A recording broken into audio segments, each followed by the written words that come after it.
ole hei ni som le pakhat October sani somni panga in rin ni a hian chiat to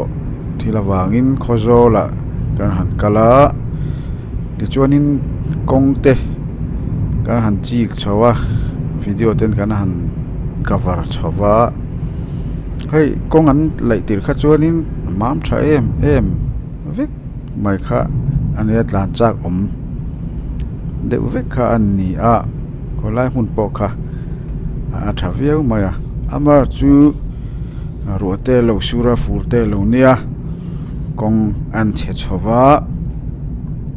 an Hlauhawm lai big te lo oma tin in ven ngai te lo oma ti mai langin tin siam that ngai vil ngai big te kha alo oma khanga a Hlauhawm lai de urlek nia ka Hriat te helai henin kan clear ve a Aizawl le Champhai Kawng inkara hianin Aizawl tanga selling chobor vel chu aziom viau maya amar chu selling pela heta thlang deuh kuari bul ruam kholai bor vel kha a Hlauhawm thokhat vewin alanga tin chu lawa chuan puilo anchenge puilo ram heta tui chang ruam bor vel kha ani le ta tin khalai ve bor vel khan saber khuang kai angchi te kha omna sakhop maya tin tui chang le khozol in kar khi ana sakhop maya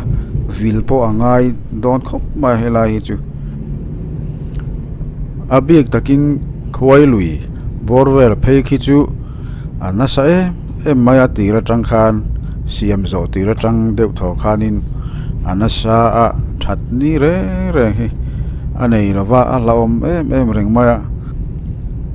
king lai borwel tak phei khi chu RCC a cha taka siam lo thei ni se adu om khop mai tin chu lawa chuan tui pui le Champhai inkara chung the kho nuai kong khi amin na sa thei khop ma hei ni som pahni October khanin amin le a ta chuanin truck le car te kha an chil dewa chuan ni som pathum khanin an tlang le a hei kan buang hianin khual zinte ati boy man khop maya tin motor po hei an interview man ni na langa kan buang hianin an tlang le an atlang trok ni na langa ki hei an zam vela kong vil de oreng ngai ani khilai bor khichu kai ti hianin an hanin tlar pheya khilai dewa khianin truck kha ki takhi an let ngut maya kai October thani towa ruatui alat tam ang reng fu mai boxia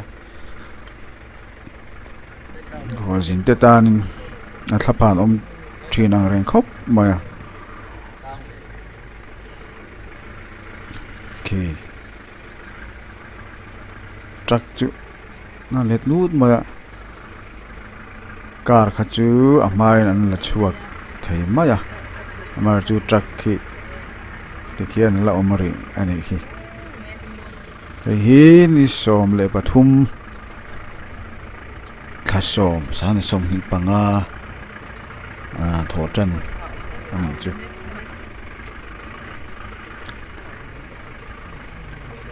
tikhianin le lamain tlar pu ta lam an chua photangai kha tiang khan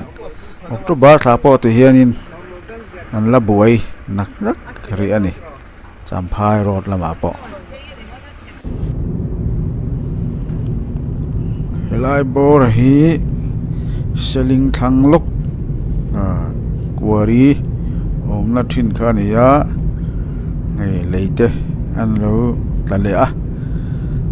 chuan hemi an chua phaya ko sang lai bor ve la khi Hlauhawm thin ko man lai te po khanin Hlauhawm phei lai aka ngai ani helai hi mar chu tun din huna hian lo fai phei fu maya amai ro chu ko khi sang khop maya hi kan huang hianin fur puya tla hu ma ti hi Hlauhawm khop ma helai phei po hi helai ruam thlai hi an lai bor vel po chim de hum kha nen kan ria ma thang bor vel chu a ziom viau to a tin mun la lai de hu chu zeu ani thovina Kawng Hlauhawm lai kan soi mek don lain helai chho hian soi la sai tual thlen ma Aizawl lama tanga chowa sai tual thlen ma keifang thlen ma keifang dai or vela khani ya khilai chu Kawng te ani lai po hanin nuam chho viawa Aizawl chho viau maya ram dang Kawng te po anga hi a view te po a moi viau ni helai petrol pump chho bor vel te hi han tlan chak deuh nan te an hmang zeuin oma khi a moi ve viau ani helai chho hi chu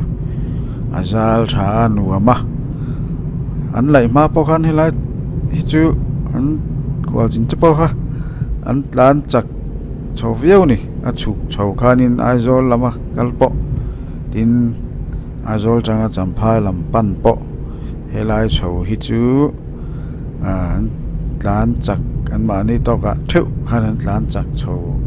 viawa phim khur po angai letling chho viaw ni hengla hi Kawng tha a chebe vak lo lai tur te po ni mai thein helai chu amual khi rema hilai hi chu at luan chho de mai khianin rem chho em mai te kan huang hianin Mizoram nilo ram dang Kawng te po ang viaw ni amar chu ani vek seng lo a Hlauhawm lai te mun Hlauhawm lai hi chu khwale kho in kar la tak hai chun aw nge ya vil mun ngai bik tur te asiam tu te na vil tu te na Kawng boi pui tu te na an vil tur bik lai bor te hi om thina chu thil poi mo tak nin ka ria helai ruam thla hi keifang dai kuari lian pui khani thina te hian an tan ta dai maya rem maya athata phia na leimin po helai bor hi chu om vak lo ni poina langa hemi keifang dai bor hi chu Kawng nuam tak ani chho niin alangani helai bor vel tak hi chu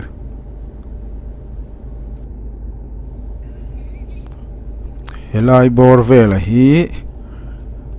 keifang le tuivol in kar tuivol thlen trip lai khania ti chuanin helai kan ma loka o motor nena in pelna pie lok atanga hianin Kawng hlui ang khalani char ta ni ti hianan koya Kawng hlui ang khalani char ta hei hi tun thlein siamani talawa a chan chu khamin hnung loka khan helai ruama hianin leyan do don ten tia adikangemo a chan chu helai hi siam ani tlat lawa ani lo pon enge moni ram boi a nge ni chu kan hrelawa em pon ni se tun thleng hian helai bor hi chu siam alani lawa kong hlui ang chi man lai kong ang khan ti hian an tlan phei chara tui hok ke tam phei thei khopaki tiang khian tin khilai bora khianin limbu tui fresh de mai kha a oma chu chu an lei zeu mai helai bora hian nin ka ria limbu tui khi kan lei thein ni helai khian helai kilometer khat bor vel la hi siam alani tlat lo maya man lai kong anga kal char kha alani ya he tilai aruam ton tir atanga lian do tlang phei do na ni chuan a nai phei ko do na a thavi winarin om le thung ani chuti rual chuanin helaya tlan hi a review do na a kong te po khi han chei num ve deu lo te po a thaviau mai amaro chu a fura thalin tlan beu anga ya motorin to te po a nuam te chiam lo ni helai phei por taka hi chu truck lian te po kal lo thei si lawa tiang khanin man lai ang dewa la in to deu no kha ala nga ya ni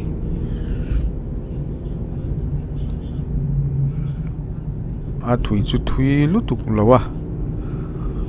amar chu thui vak lo ma se a kong a khi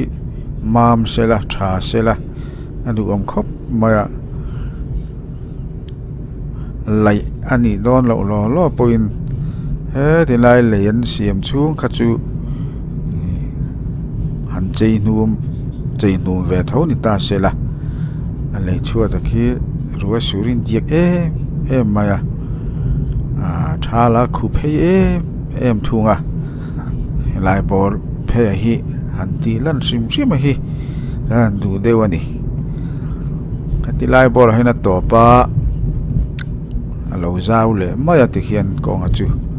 tiang chu adin huna ni helai bor hi chu helai hi tuifol le ania ti hian kan han ka na ale lam chin so khozol district chin alo ni to a helai kan han kan chi hi kan kal fo to a tikhianin amam lo de reng mai kan ria a ka sual em chu ni lawanga ka ria dan chon yang kala piang de hianin khilai bor khi an siam nu tang re vak lo hianin mam lo lai khilai bor khi tlan seum na lai deuh khi a om deuh reng maya fura tiang khian ruat lakin a tiak phei riau maya thala a khu phei de rum thunga chu tiang chu khilai bor din muna khi ani de orenga khilai ruam leibul khi chu RCC mai te po arem chang via wang kan thu chu ni lo na amar chu ki tia hu reng a ki chunin RCC kha a thaber melani helai bor chho hi dul te peng thlen ma lokha ni ya fura hian helai hi tlave viau ani ti hriata helai ruama hianin ti chuanin a chhak loka hian dul te peng kha lo ni ya veilama khian dul te peng oma dinglama kong puipa ngai kha tlang thla helai bor hi dul te bazar bor vel kha nia kong hi an zal thla nuam viau maya a bo ruak po a thoveng thla ko mai helai bor vela hi chu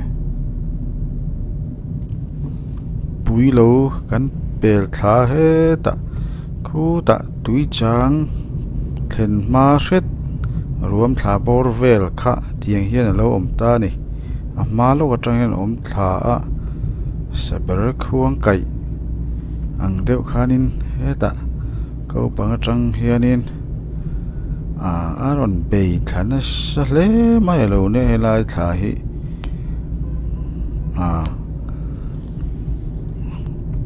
kan ama kan kalpon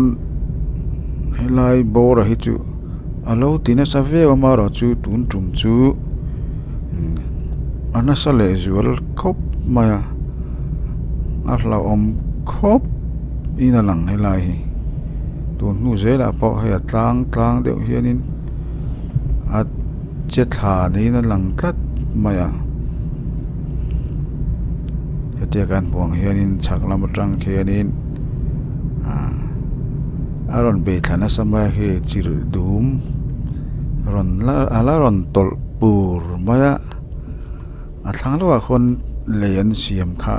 a oma a thang le lo ga khwan kol kulam pe kha a oma ni ya lai bor hi sabre khuang kai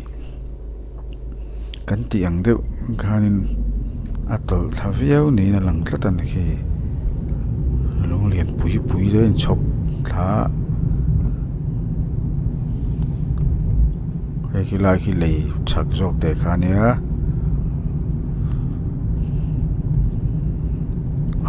an siam tlang trok deuh ri ni an han root faanga a chaka train lo tlale thin don ti na ni helai po hi vil ngun ngai pol tur ani mel tlat mai enge mo chen chu chuan tlan thla a lai mam nal viau thina kha tiang hianin tun din huna chuan lo omania kho thlang khu kol kul lam peng kha ania motor omna bora hi te chuan han tlan phei zela thato mai do ne mo kan chia amaro chu ani tlat lo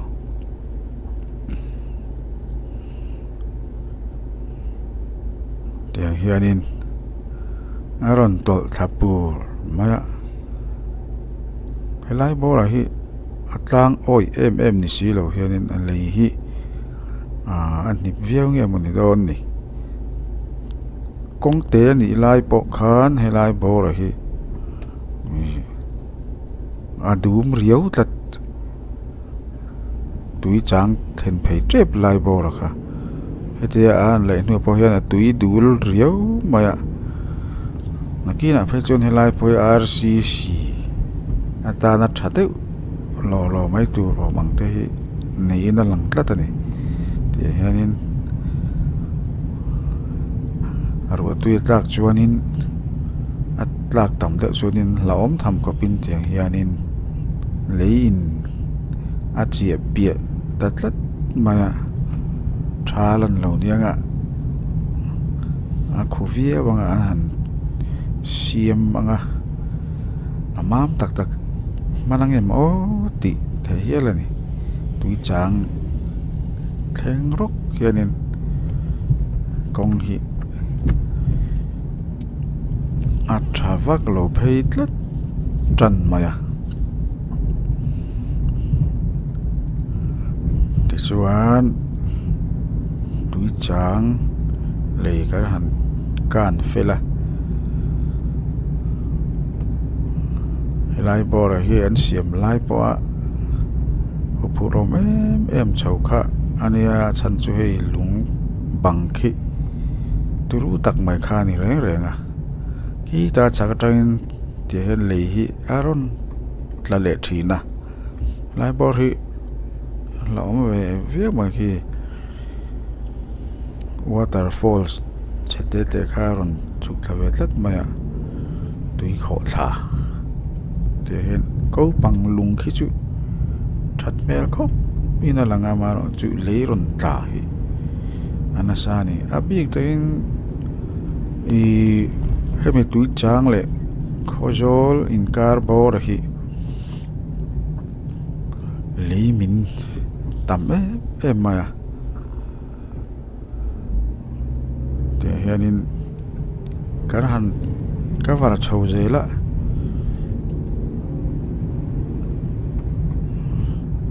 hemi Champhai Kawng chho rawa chuanin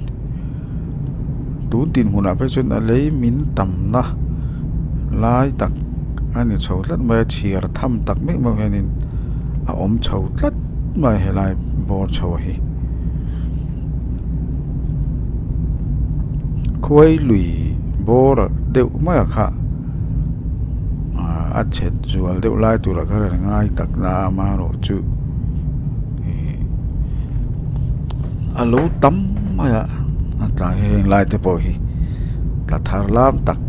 ni te pona langa te nan lo ti kwa a duty hi chu om re ngai ni helai hi chu na la om khop ma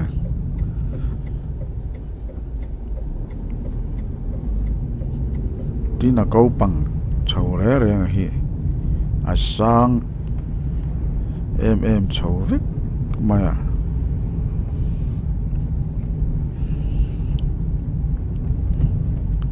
Tiagan tlan chho zela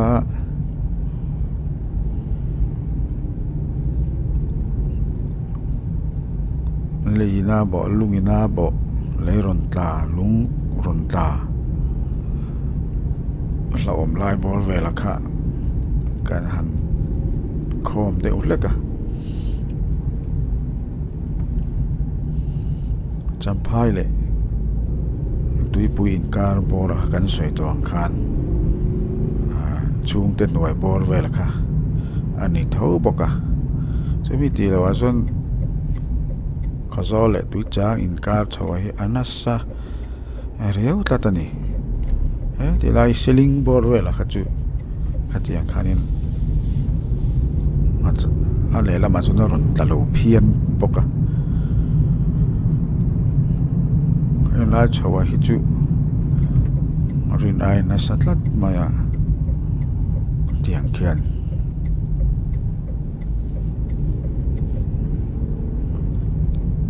tiang ani chho zel chuan al kan ra han ti ma ron tla zel ai a hu de ureng don ai chuanin then lai hi chu RCC te pa siam zeu ngai mai the ni siam thei selangin du om khop mai hatia al katra nena asana siam le achiat le thinai kha chuanin kong vil tu tena that taka an vil ngun tur bor lai velan tlat helai tui chang le khozol inkar bor hi chu Aizawl to Champhai road bika hianin chu tiang chuan kan mu deuh leka en chak loka hianin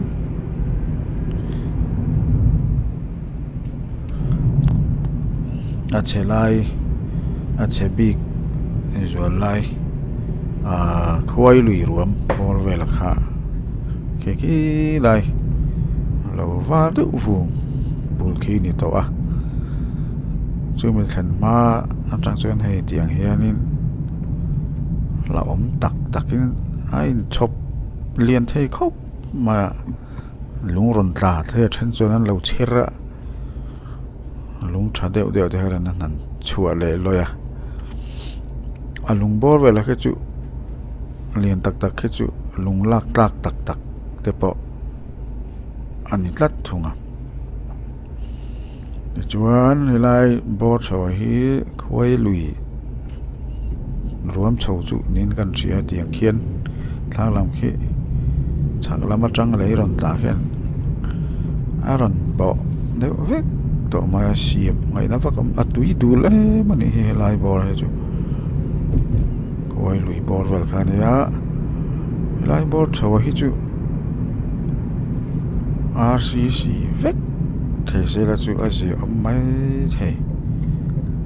ngày này cần phải thui liếm lâu na mà ra chú khít đi được bèr bù rèn anh ấy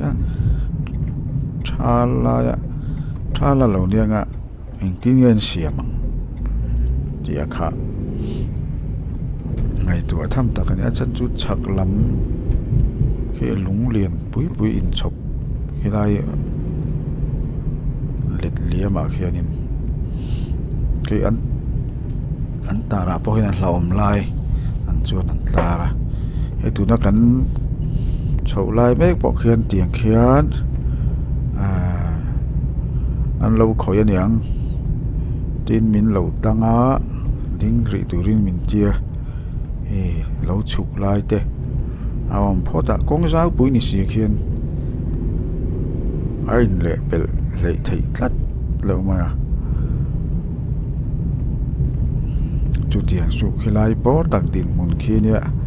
em chỉ cả mà khi lại khi chú trả lời thấy đó lâu ní nó lằng rất mày này anh xiêm bor lai trăng khan anh xiêm rồi chép lai trăng khan thì lai hít chú Hlauhawm châu sim mà câu bằng kha rồi ta hút mai tiền hiện anh hành thiên lệ anh thiên gió rồi là lệ cái hành lạc cal lại thế là mình tí ngã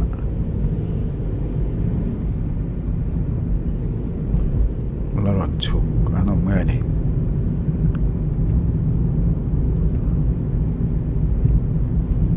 con dao bùa hiện tiền hiện in bel thì lo vin in tàn chọc ngay tất mày này cho bạn cho hay là ruộng chầu cái chữ những tin một tấc xiêm thầy tên anh xiêm thật đều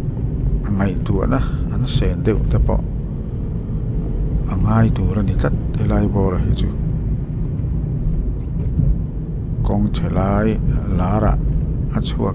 đều rèn mày đó nè chú thấy lâu chứ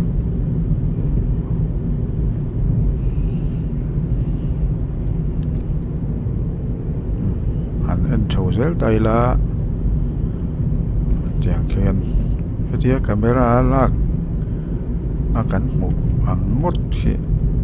ani lawa để cho nó quay cái tia camera là cái chỗ Aizawl mà cho khi anh nó sạch gì mày chứ mà nó trên này lại hết chứ buổi mình thì buổi tu anh lâu được berarti mày là anh ít lắm mày này cái là cái Aaron là lại tiền khăn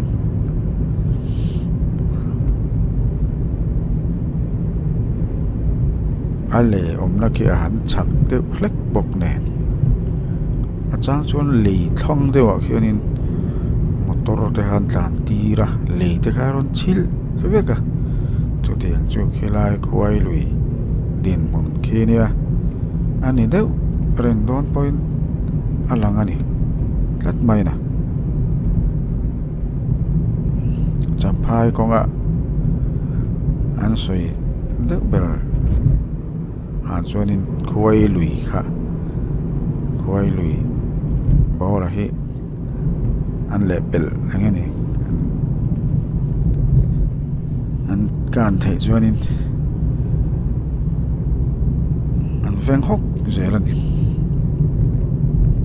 mà thầu vẫn thắc hoài dễ lắm nè chắc cả bộ tiếng khan nên lâu tan là samaya cái tiếng khan nên thật sâu véo tổ tu ra anh ngày lại khan nên thì để chết nghe này anh là sariya mà lắm tụi volt tha làm te tụi rini thì borvel ta cái phang te khang lai khát chuan cái tiếng á là nó sa hi tún din huna hian vắc lát lâu này và chuan helai kong chawa hi chu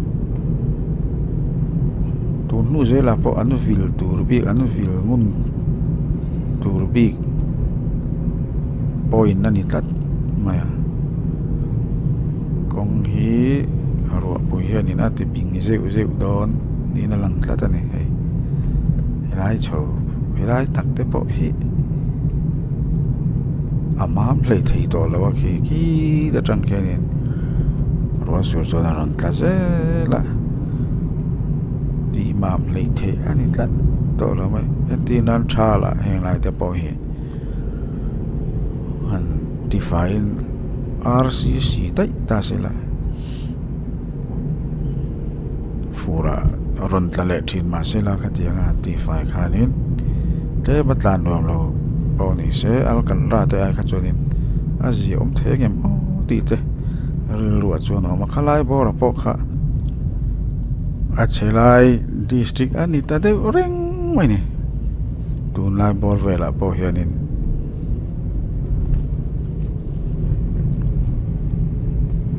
tu chuan tuition phai bora kan thing chho don nai to kan ngai dewa ei nai chho viau to rian kat lo in chho zel tai langin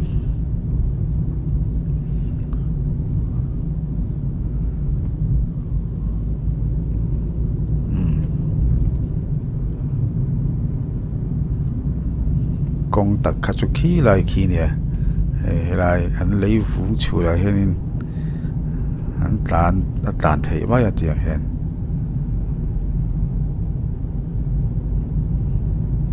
helai te hi black top chho mai se langin rim chang phian jok mai a shortcut le deu mai don ni a kong tak kha chu khi lai kha ne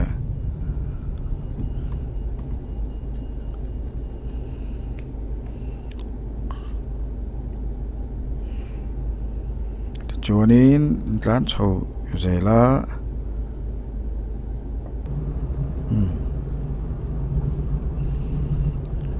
tuition phai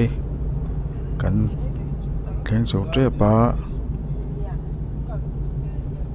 kong thia kha chu lai bor hai chuan lo om to lova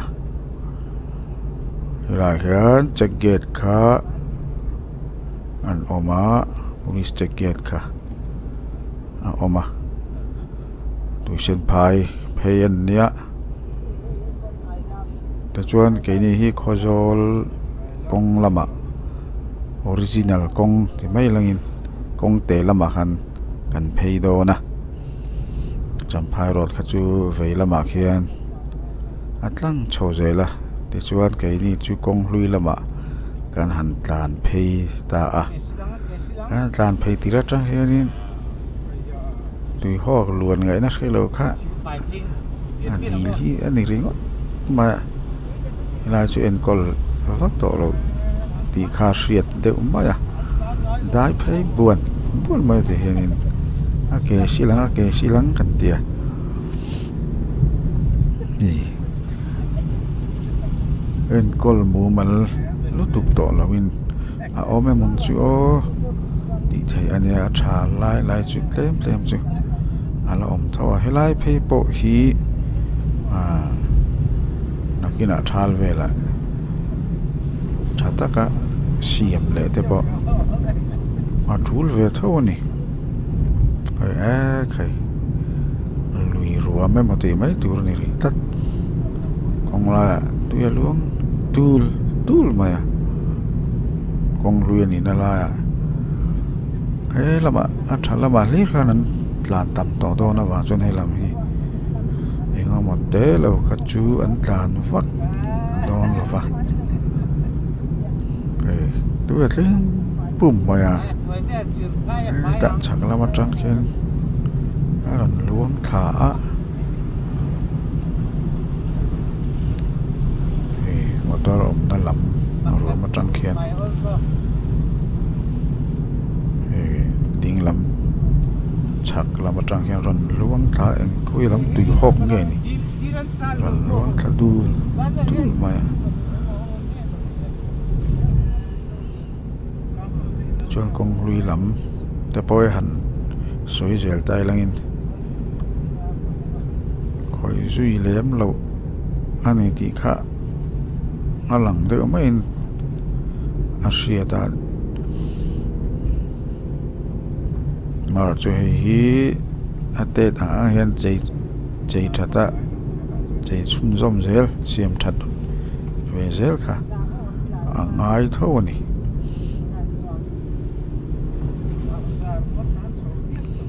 kon zar malonga hian kon zar kha oma kon zar khozol khomor khami te tan khanin che han ko lai ka chun heti lai direct thak ma kha a ol sam deuh hlek bokani tin ni motor po to tur om mang lo khi le lama chun laum phe na to thut mai kha om ve thaya phim khura ngai tho boxia kong ko ya kong ate to a he lai chu mam phian mai ama chu phim khur lo ta ka tan chho na chi chu ni tlan na chi chu ni mel kong ko ya in to thut kha om ve thei tho mai chuan phim khur taka lai chho po hi tlan zel kha anga yani koi ji la khan hon pek deuh po pop kha anga chho tlat tho oi ti hian motor to tur hi awam factor lo helam hi chu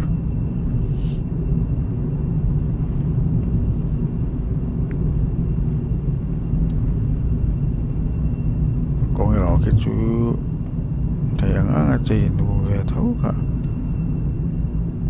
a tha ni te khian khozol tu kan lo ta kha kan to mai kha kar khalo tlan ve tho ni tlan an om ve tho ba mar chu tlan khan tam to lo kha kan tok le ta motor chu tlan ha om ve zeu zeu lo thei lo hilai bora hi khozol kon zar bora kha ania khwal jin chuan kan tlo vak to don lo he tlama kong zar lama hal tlan san vu thin to mai sia ale lama chuan a ko har thak ang reng fu mai te ya hilai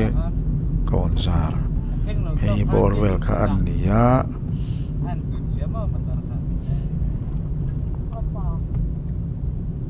kong motor lun taka tlan lui thin na kha a re po re ta deu ani che kan kal tum nai kan thleng tre pa khozol veng thara hian a chia to na wangin kan kal chho ani ya lai lama dar thum le chan ve a vui na program ni do na wang kan han nang ve sama chu ni ya chu mi pa chuan ami kan kalpa hian kong vel hi kan han cover chowa tian kong lui te kan han zo a holama chuan kong thar lama he ta chak lama kan kal le mai do na ni ra de chu ko chu ngon ya kong te po a thale vek to kha chu kong kha ni to ma ya heng hi chu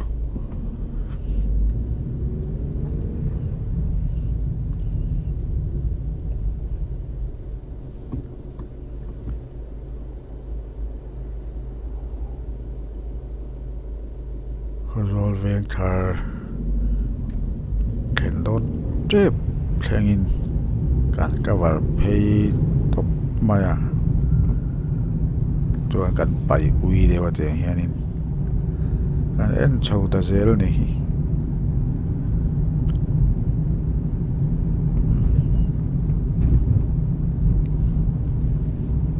helai po chu lo min ve ni mo tiang khan